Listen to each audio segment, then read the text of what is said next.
there are parents, and I'm talking about millions of them. We're not talking about a few hundred, but there are millions of them who took loans, who cut their own dreams to buy those programs, to get, and what happens with them now? They can't get their money back? They can't get, what happens? Refund doesn't happen? No, that's first of all, there were no millions of loans. That's wrong, because I know the number. No, there were millions of students who got our product, who happily learned from the product, and who finished their courses with the product, right? The disruption is only, if you ask me, the disruption which happened unfortunately, and that's where I apologize to all those students, even if it's one student, it's still, it cannot happen. That's the reason why the moment we come back, I'm still thinking of how to compensate for those few students. Now this few is not one or two, it's a few thousand students who missed out because of the disruption in the last. When is the student disruption started? Only from September, because even in August, our last few crores which we had, we paid to teachers. But this kind of the insolvency process, which is a rigged process, it never happens that where you stop paying teachers. So the glass went and took a stay to make sure that salaries are not paid. That's not the objective of any bankruptcy law. So I feel sorry, and I'm apologizing to those few students who missed out because services were disrupted.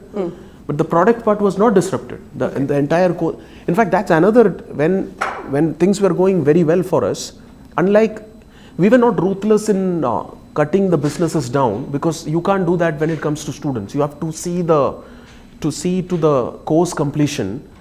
So we didn't do. That's another. So when all investors who were asking us grow, overnight they told that, okay, markets are changing, now cut and shut down businesses. I didn't agree for that. I didn't agree for that. Now, business-wise, you can say that we can't be ruthless. This is education.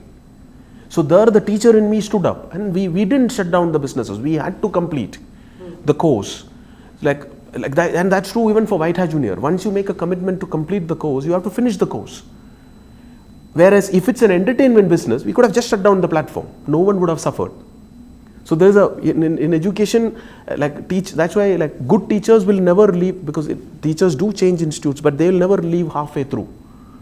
Because the real teachers, the good teachers, because now people get money, but it's not the teachers. Teaching is not a highly paid profession in India. But what is the most satisfying part of being a teacher? And I see that even today. My 78-year-old father, when any student see, I can see his eyes lighting up, and that's true for me. That's true for Divya.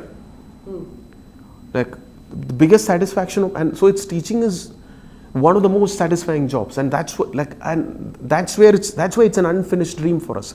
India, this is a space. This is one segment which we should own. This is because students are hungry to learn. Parents want their kids to learn.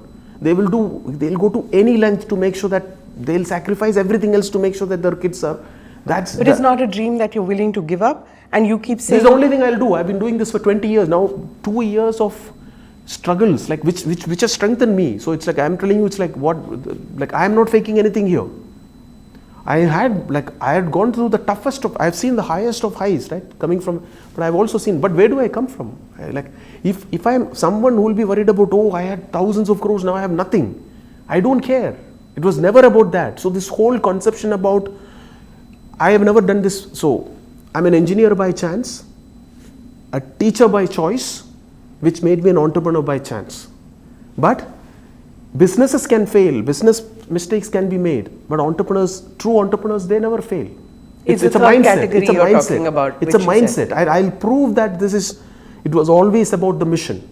That is why it's foolish, right? Everyone today, even people who walk on the road, see, it's all this, as they recognize you here in everybody who's because it's not just because of, see, in good times, I used to feel bad that why am I getting this much credit for what everyone else is doing? It was always a collective effort.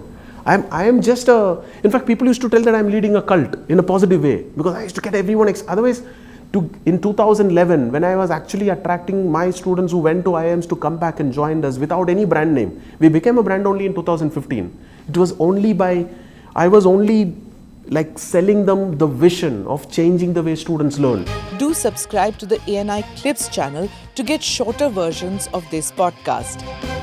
Click here to watch the full episode.